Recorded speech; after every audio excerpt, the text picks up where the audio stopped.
Quero compartilhar uma palavra com vocês, está lá no livro de Deuteronômio, capítulo de número 31, versículo de número 8. Aleluia. Santo é o teu nome, Senhor. Glória a Deus. A palavra de Deus fala assim conosco. Glória a Deus. Deuteronômio capítulo 31, versículo 8 fala assim, a minha tradução. O Senhor Deus irá na sua frente. Ele mesmo estará com vocês e não o deixará, não o abandonará. Não se assuste e nem tenha medo. Amém? Feche teus olhos, quero orar. Pai querido, eu quero colocar diante do teu altar, Pai, as nossas vidas. Rogamos ao Senhor pela tua graça, pela tua misericórdia, Pai. E pedimos, Pai, para que o Senhor se manifeste no nosso meio, Pai. Fala no nosso coração, Deus. Fala aquilo que nós precisamos, fala aquilo que nós precisamos ser moldados, transformados. Mas que nós possamos sair deste lugar diferente do que nós entramos, Pai. Não permitas, Pai, que nós vamos sair na mesmice. Não permitas, Pai querido, que nós vamos viver na mesmice, Pai. Nos ajude a viver em novidade de vida, Pai. A minha oração, Pai querido, é para que a Tua palavra venha de encontro a cada necessidade, Pai. Fala ao coração dos Teus filhos, ministra no espírito deles, Pai. E assim nós oramos, repreendendo toda ação maligna, Pai. Tudo aquilo que o inimigo tentou contra a vida deles durante essa semana, durante esse dia, tudo isso que está tentando tirar a paz dele, Pai querido, a paz dela, eu estou repreendendo na autoridade do nome de Jesus. E que somente o Espírito Santo tenha liberdade no nosso meio. É minha oração, crendo em nome de Jesus. Amém? Pode se assentar, meus amados. Louvado seja Deus.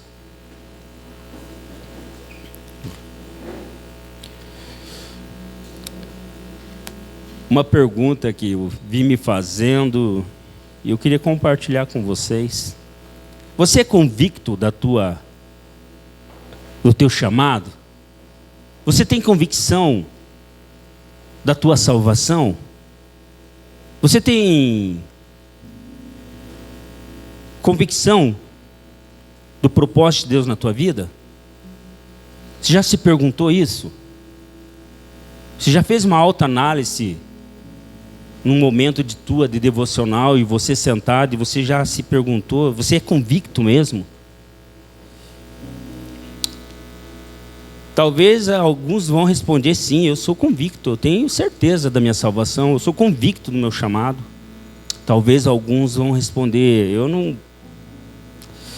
não sei ainda. Talvez a minha convicção está meio abalada, porque eu estou passando um momento de tribulação, um momento de luta. E é assim mesmo, irmãos. Geralmente, quando nós estamos num momento de crise, num momento difícil que nós estamos passando, as nossas convicções elas ficam abaladas. Elas ficam com uma facilidade imensa de a gente esquecer os propósitos de Deus. E nós esquecemos do chamado. Nos momentos de crise, nós esquecemos do juramento que nós fizemos diante do altar de Deus. Quando nós olhamos para o nosso cônjuge e falamos assim, é na morte, é na tristeza, na alegria, na doença, na saúde. Nós esquecemos as nossas convicções nos primeiros desafios que talvez venhamos enfrentar no nosso relacionamento conjugal. Talvez você veio e tinha convicção que você amava aquela pessoa, mas agora você já não sabe mais, por causa do momento de crise. Então, nos momentos de crise é muito importante nós entendermos o nosso propósito. Nós temos convicções do nosso chamado, da nossa salvação, porque Até mesmo no ministério, no momento de crise, nós acabamos pensando, será que eu estou na igreja certa? Será que eu estou no lugar certo? É nos momentos de crise que nós começamos a colocar muitas coisas em questionamento.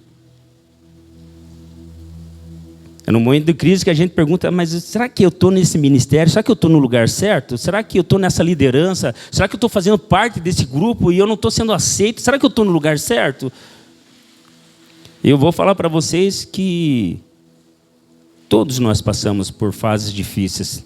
Todos nós passamos por crises. E principalmente crises existenciais.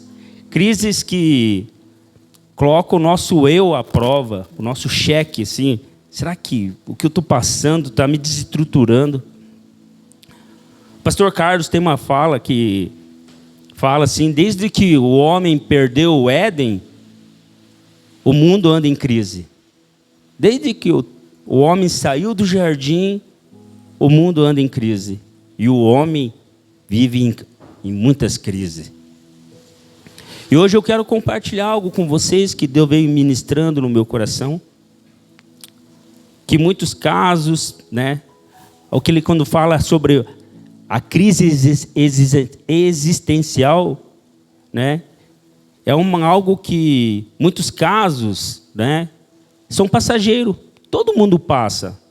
Tem uns que passam, mas nem é só um momento só. É curto prazo, é pouco tempo que passa. E já. Mas tem casos que se tornam mais difíceis.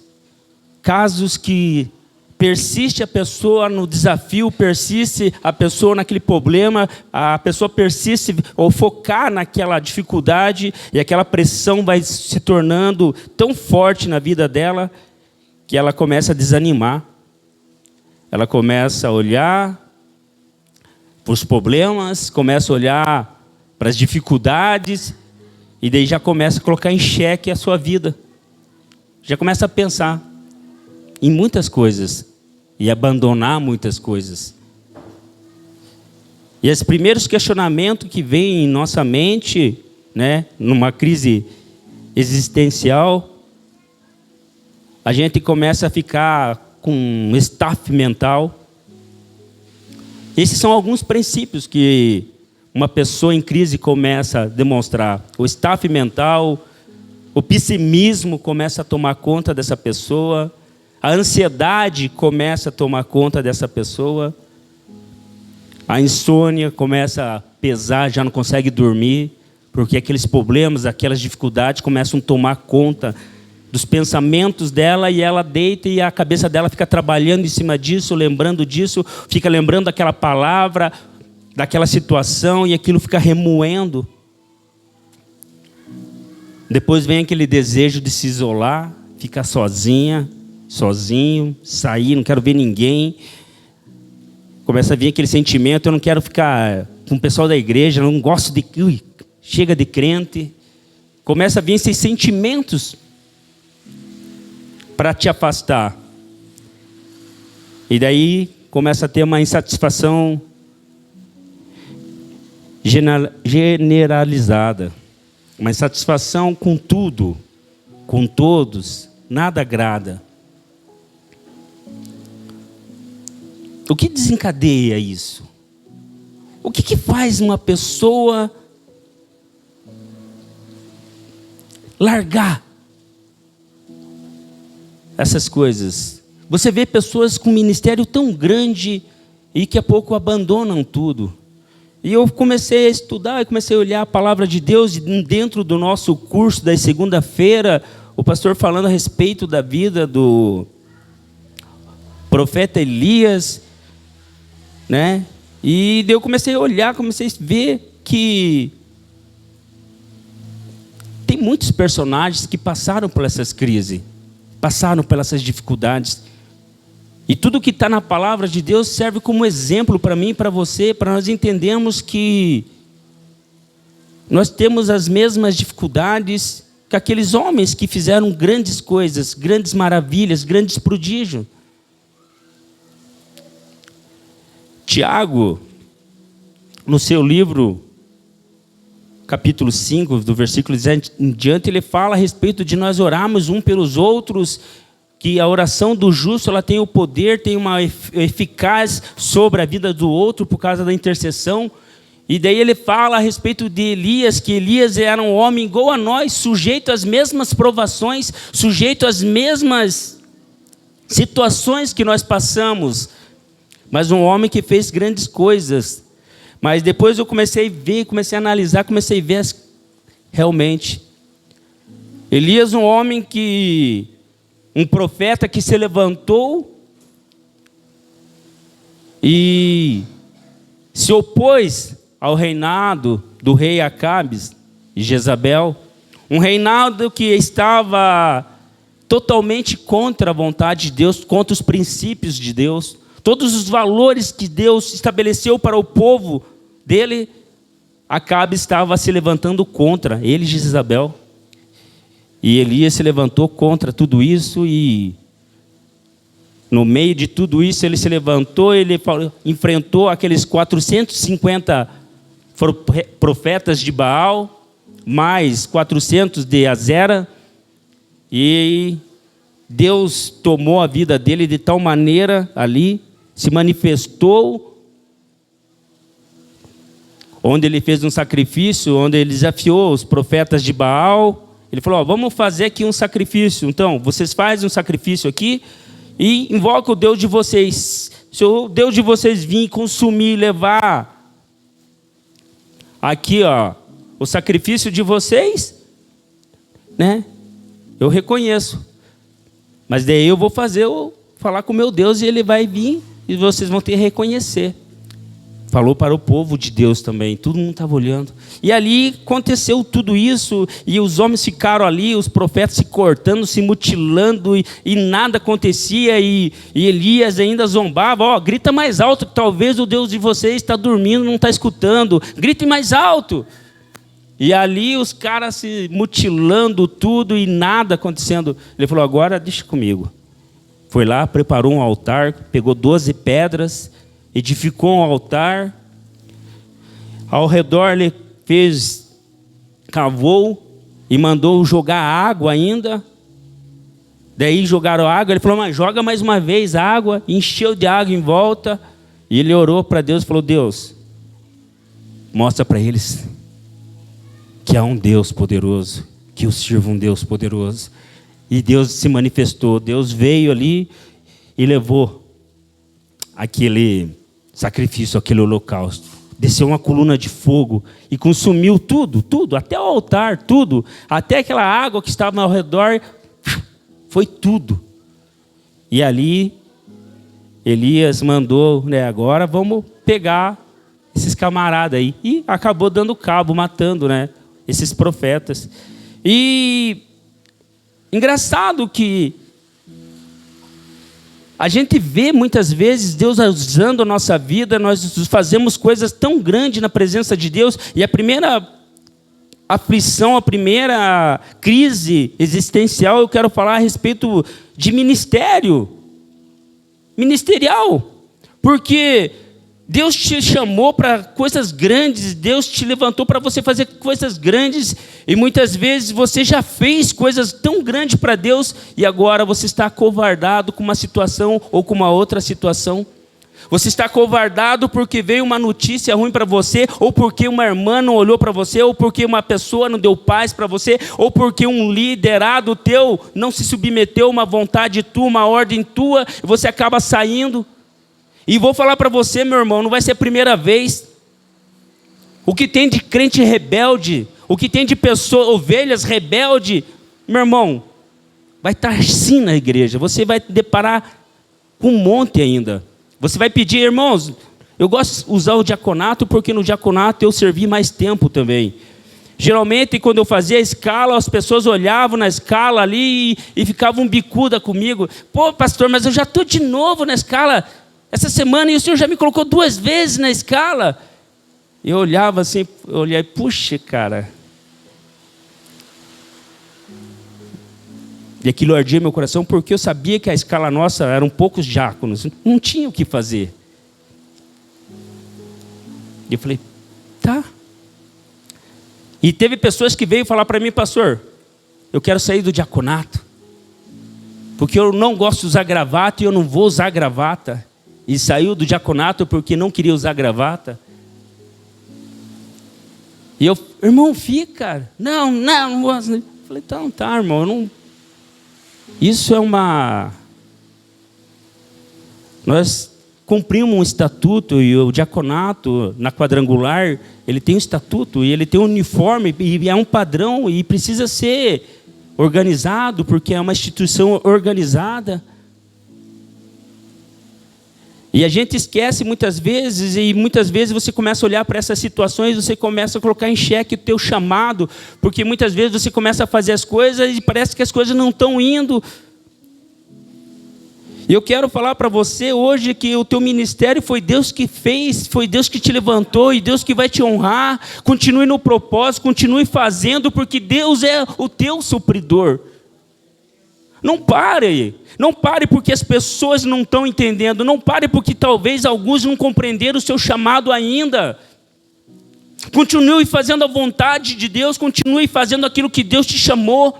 Elias foi chamado para fazer um propósito de Deus, mas no momento que ele começou a olhar as adversidades, no momento que ele aceitou no seu coração uma intimação de uma mulher, Jezabel, ficou com medo, entrou em confusão mental, esqueceu o Deus que ele servia, esqueceu o Deus que tinha acabado de mandar fogo, saiu fugido. Outros personagens como Moisés, escolhido como o libertador do seu povo, um homem que teve uma crise existencial muito grande, porque o cara nasceu e foi dado para uma princesa egípcia, foi criado com todos os valores, riqueza, tudo do bom e do melhor. Daqui a pouco ele pega e... o homem que a Bíblia fala que era o mais manso, Moisés, o homem manso, foi um homicida. Matou um egípcio e enterrou na areia. E por causa disso, ficou com medo, entrou em confusão emocional e se mandou, fugiu. E depois de estar 40 anos lá trabalhando no deserto como um pastor, aparece Deus e fala: agora você vai libertar meu povo. E o cara, meu Deus, mas como que eu vou fazer isso? Imagine a pressão de Moisés, que quando foi libertar o povo, quando ele chegou diante do povo, as pessoas olharem para ele, mas esse cara, e ele também não se sentia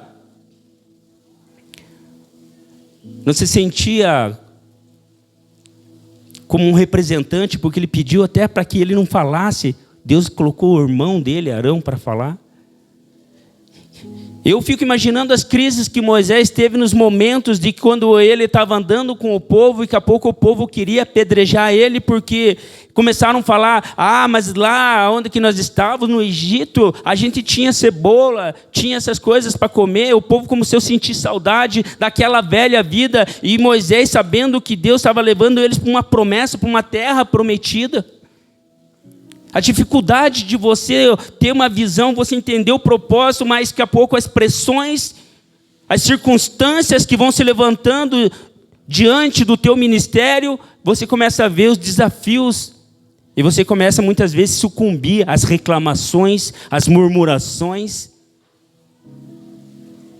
É algo para mim e para você estarmos antenados, olhando para o alvo, olhando para Jesus que nos chamou para um propósito maior ainda.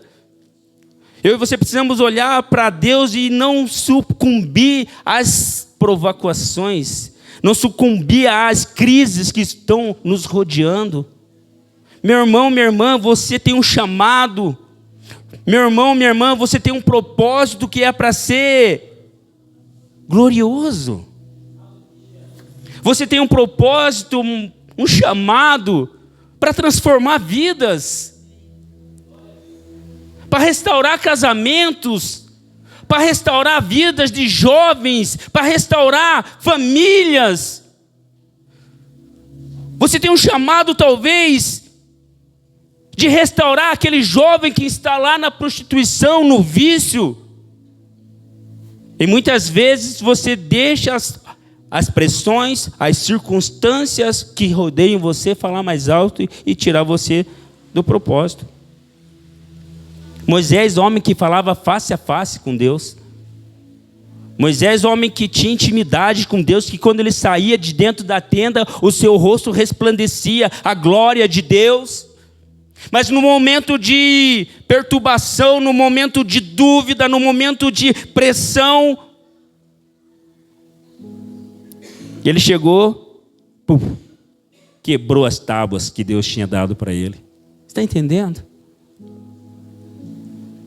Lá foi Moisés daí lavrar as pedras. Primeiro as pedras já estavam lavradas. Quando ele subiu lá, Deus já entregou as pedras para ele bonitinha, tudo escrita já. Está aqui os 10 mandamentos. Agora, mas na segunda ele teve que lavrar as pedras, teve que cortar as pedras, teve que subir de novo no monte e teve que talhar, escrever o que Deus estava falando para ele.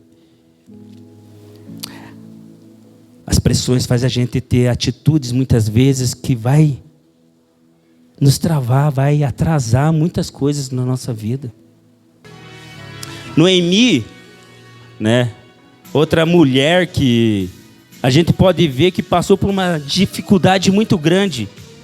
Ela teve uma vida totalmente bagunçada, assim. Porque ela estava em Belém, daqui a pouco teve fome, o seu marido juntou ela e as crianças e vamos para Moabe, lá está tendo comida. E foi para lá e daqui a pouco o seu marido morre, daqui a pouco seus filhos morrem. Aí Noemi entra numa crise. Entra numa crise porque quando ela volta para ajudar, ao chegar ela começa a ver os seus conterrâneos. E aí começa uma amargura. E ela entrou numa crise grande, porque daí ela não queria ser mais chamada de Noemi. Ela queria ser chamada de Mara. Amarga. Amargurada por Deus.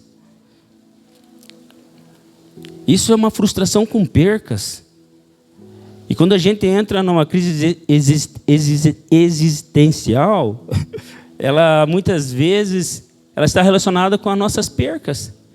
Essa semana eu fui num velório de um amigo meu, o Pazini, o cara que me ensinou a minha profissão de martelinho de ouro. E nós conversando com as pessoas ali, e começamos a ver a esposa dele, a filha dele, né, que ele acabou deixando. É tão ruim, é tão doído. É tão ruim para uma mãe, é tão ruim para um filho perder alguém. Você ter aquela segurança, mas que a pouco é tirado de você. E geralmente uma pessoa que está passando por essa crise existencial, ela vai... Primeira coisa que ela sente, ela quer morrer também. Se você vai ver na vida de Moisés, ele falou: Deus, se você não perdoar o pecado deles, então risca o meu nome do livro da vida também, risca o meu nome do teu livro. Se você for ver a vida de Elias, mesma coisa, quando ele estava lá, ele falou: Deus, eu não sou melhor que meus pais, me mata. Então, geralmente, quando nós estamos passando por crise, nós achamos que a morte, achamos que o nosso fim vai dar um alento, um alívio para nós e para a nossa alma. Então, Noemi também queria, não, eu não tenho mais prazer, perdi o prazer da minha vida. Eu perdi meus filhos, eu perdi meu esposo, não tenho mais nada. Troca meu nome. Davi, o homem segundo o coração de Deus, também entrou numa crise profunda, porque um homem que, primeiramente, ele viu Betseba, foi lá, cometeu o adultério, e depois do adultério, cometeu mais um homicídio, porque Ele foi cúmplice, ele mandou que a fileira deixasse o marido dela ficasse à frente da batalha e deram um passo para trás e aquele homem acabou morrendo. Então a gente percebe que essas pessoas, Davi, homem segundo o coração de Deus, também sofreu muito por causa das suas atitudes. E essas pressões, essas crises que chegaram para ele, acabaram abalando. Quando ele escreveu o Salmo de 38:4, ali, um sentimento de culpa por pecar, um fardo pesado demais para a alma dele. E quando ele ficou sabendo, então, que o seu filho Absalão morreu, ele também falou, não. Chorou e falou, eu queria estar no lugar de você, Absalão. Eu que deveria morrer. Sou eu que deveria ter partido, não você. Então, quando nós começamos a ver que as percas, essas lutas, nós possamos ver que esses homens de Deus, esses homens que caminhavam com o propósito de Deus, enfrentaram essas crises, tentaram olhar para si e ver a sua pequenice, olharam para si e viram que não conseguiam fazer nada, porque a dor é profunda. As crises vêm e deixam marcas profundas em nós. Mas nós podemos e confiamos em alguém que pode todas as coisas. Geralmente Satanás vai sempre se aproveitar desse momento de fraqueza nossa. Geralmente Satanás sempre vai querer se aproveitar nesse momento de adversidade que talvez eu e você vamos estar passando. Nesse momento de confusão. E quando geralmente nós estamos confundidos, nós não sabemos, nós perdemos até a identidade, alguns. Esquece quem são. Esquece os projetos, esquece os sonhos que Deus tem. Esquece as palavras que Deus falou.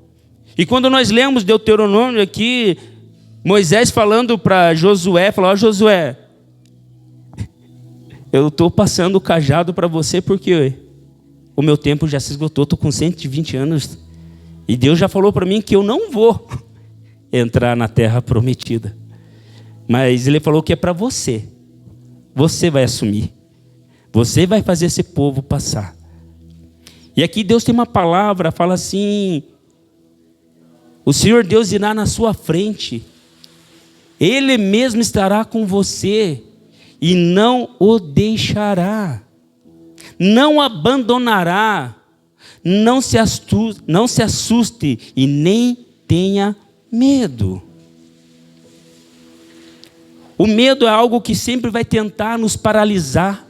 E no momento de crise, nos momentos de dificuldades, no momento que nós depararmos com aquele mar, é os momentos que nós temos não temer, é os momentos que nós temos que lembrar na promessa de Deus e falar, vamos marchar.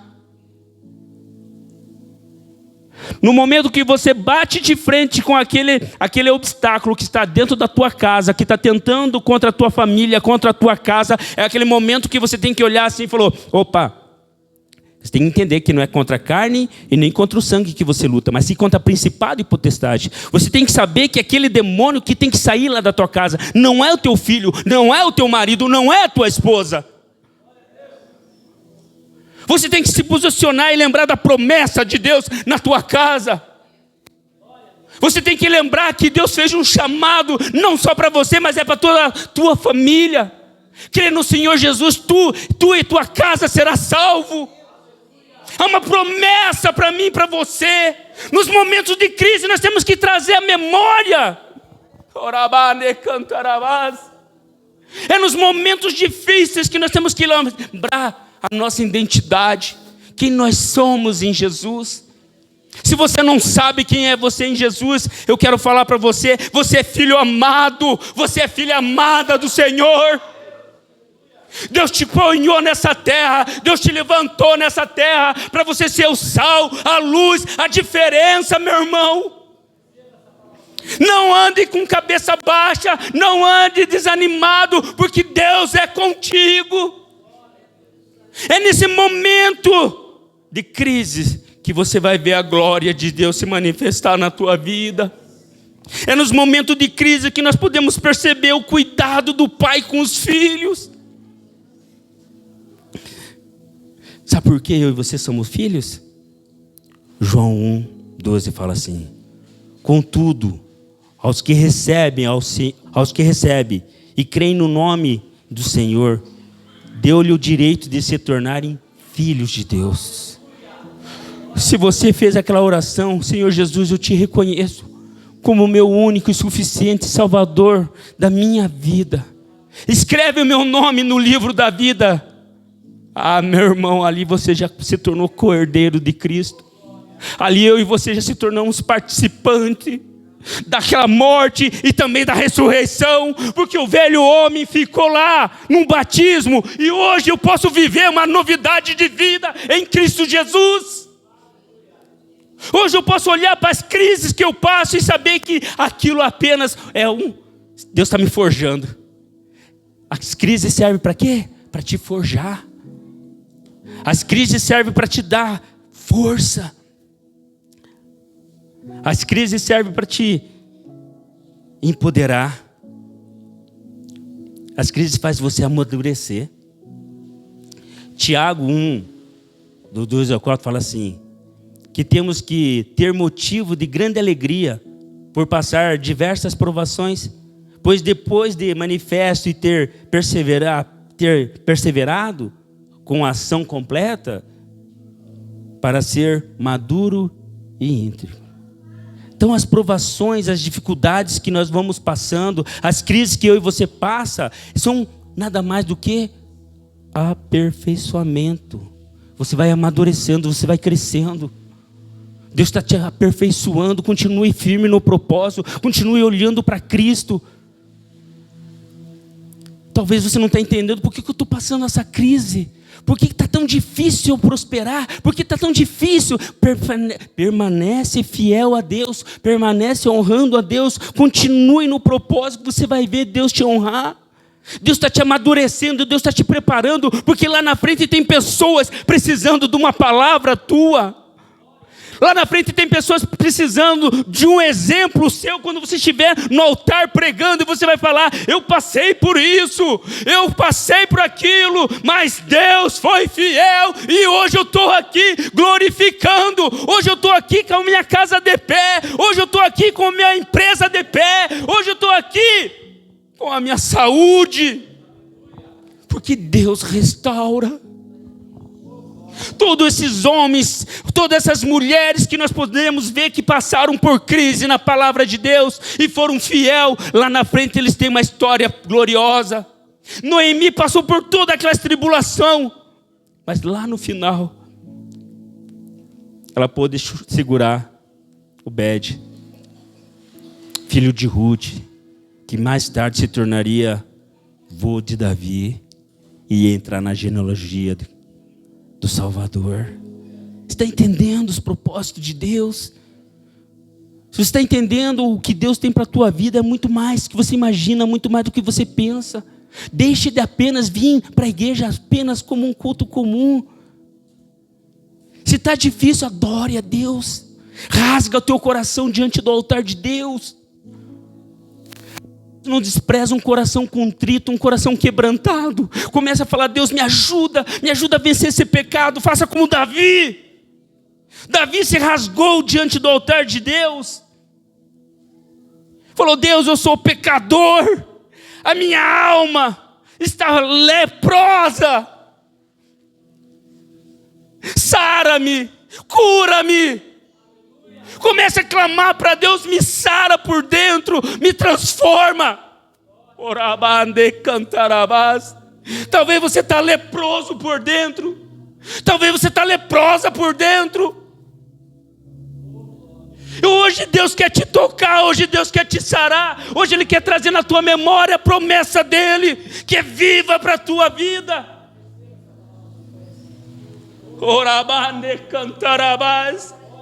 As promessas continuam para nós. Jesus morreu, ressuscitou, subir aos céus, está sentado à direita do Pai, está preparando um lugar para mim e para você. Continua fiel, continua no propósito.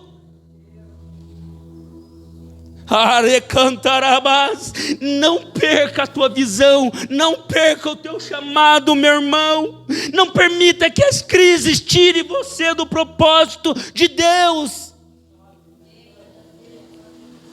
No Salmo 44, versículo 5 fala assim: por ti venceremos os nossos inimigos, pelo teu nome pisaremos os que se levantam contra nós.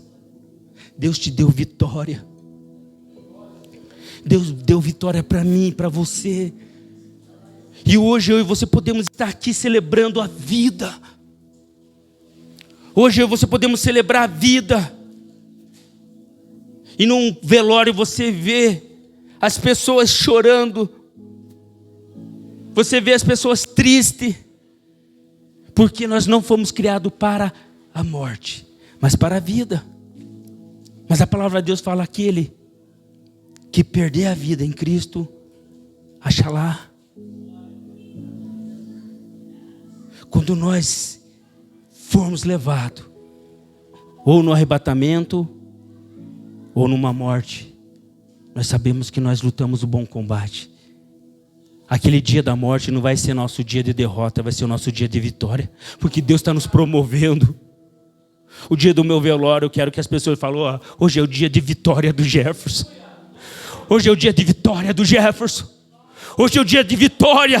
Hoje é o dia da tua vitória. O dia que o Senhor nos chamar, nós podemos declarar, as pessoas possam declarar: hoje é o dia da vitória dele. Hoje é o dia da vitória dela. Porque eles cumpriram o seu chamado. E poderem conversar, falar: como foi bom falar desse rapaz. Como foi bom escutar as pessoas falando dele. Esse cara só me ajudou. Eu falei: a palavra que eu tenho para expressar a respeito desse meu amigo é gratidão por tudo que ele fez por mim. E daqui a pouco os outros amigos começaram a compartilhar: ele também me ajudou nisso. Essa memória que nós temos que gravar nas pessoas. Essa memória que nós temos que gravar. Porque no momento da crise você precisa gravar coisas boas. Não grave coisas ruins. Lembra do teu Redentor. Lembra daquele que deu a vida por você. Não pare de pregar o Evangelho. Não pare de fazer a obra de Deus. É uma honra para mim, é uma honra para você estarmos fazendo a obra de Deus. É uma honra você ter essa família, porque Deus vai restaurar ela. Talvez aos olhos de todos seja a pior, mas Deus está olhando lá na frente. Porque Satanás, ele olha o teu futuro. Ele é o acusador, só vai te acusar das coisas que você fez. Mas Deus está olhando lá o teu futuro. Ele sabe que tem coisas maravilhosas para você lá. Você continua perseverando, continua olhando para frente. O teu casamento tem jeito sim. O teu filho tem jeito sim. Aquele encardido lá da tua família, aquele primo, aquele irmão, aquele tio, aquela pessoa que é mais difícil lá, aquele descrente lá da tua casa, eu vou falar para você: Deus tem projeto para ele também.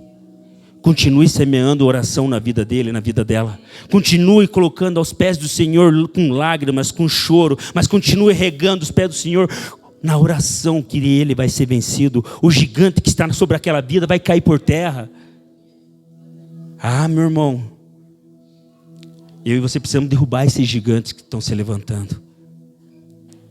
E muitas vezes é nas crises que nós derrubamos os maiores gigantes. Porque daí nós não lutamos por nós, nós lutamos com Deus. E quando Deus luta a nosso favor, meu irmão, nós somos mais do que vitoriosos. Então tenha bom ânimo.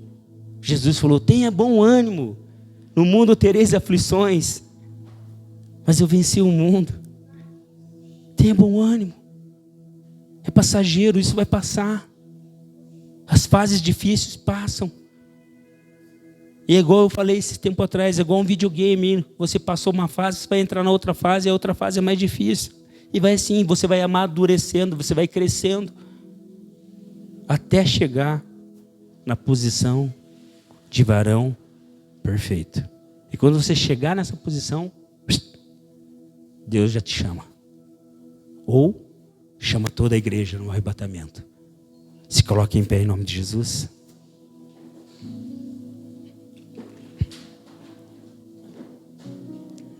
Eu não sei que... Eu tenho uma palavra para você. Algo para você guardar no teu coração, para você saber que tem alguém que está pelejando por você. Salmo 33, 16 fala assim: nenhum rei vence por ter um exército poderoso. Nem soldados conseguem a vitória por causa da sua força. Não são os cavalos de guerra que ganham batalha. A sua grande força não pode salvar ninguém. É o Senhor Deus quem protege aquele que teme. É Ele quem guarda aqueles que confiam no seu amor. Ele salva da morte e nos tempos de fome os conserva com vida. Está entendendo? É Deus. É Deus. Nesse momento de crise, nesse momento de dificuldade que talvez você vai estar passando, se lembra que é Deus que vai estar te sustentando. É Ele que vai te levar de mão dadas. Você não está caminhando sozinho. Talvez você está caminhando, né, como aquela música, que ele só vê apenas um passo na areia.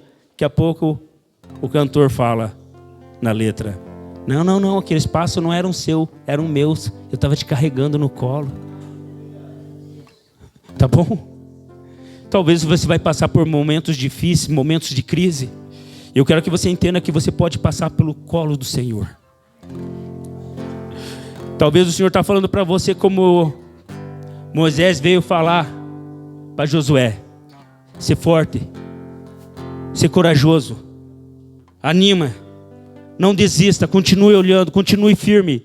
Não larga do teu ministério, não larga do teu chamado, não, porque quem te chamou é fiel para cumprir até o fim.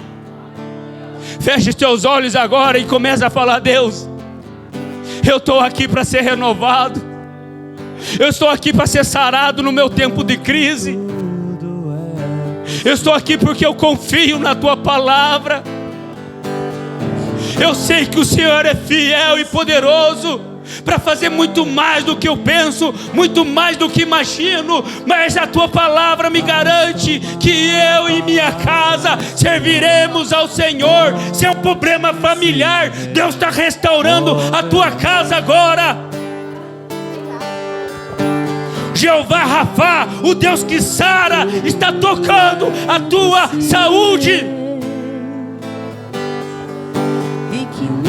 Se você está com uma lepra interior, uma lepra espiritual, Deus está tocando agora e está te sarando. Deus está curando a tua alma, porque Ele conhece o teu íntimo, o teu coração. Ele sabe o quanto você está frio. Ele sabe o quanto você não busca mais Ele, o quanto você não tem mais intimidade com Ele. Hoje é dia de renovo. Hoje é dia de restauração, sim. Todos os dias que nós estamos na casa de Deus é dia de restauração, porque o hoje para Deus Ele não mudou, Ele continua o mesmo. Hoje, eternamente, Deus continua sarando, Deus continua transformando. A propósito, sim. E é em meio às crises, é em meio às dificuldades que você vai ver a glória de Deus. Creia que Deus vai te sarar. Não só você, mas a tua casa também. E a partir de hoje você vai começar a contemplar. E você vai ser uma testemunha viva do que Cristo vai fazer na tua vida. Mas você precisa abrir a tua boca e falar dos milagres que Deus fez e vai fazer. Aleluia. Aplauda Jesus.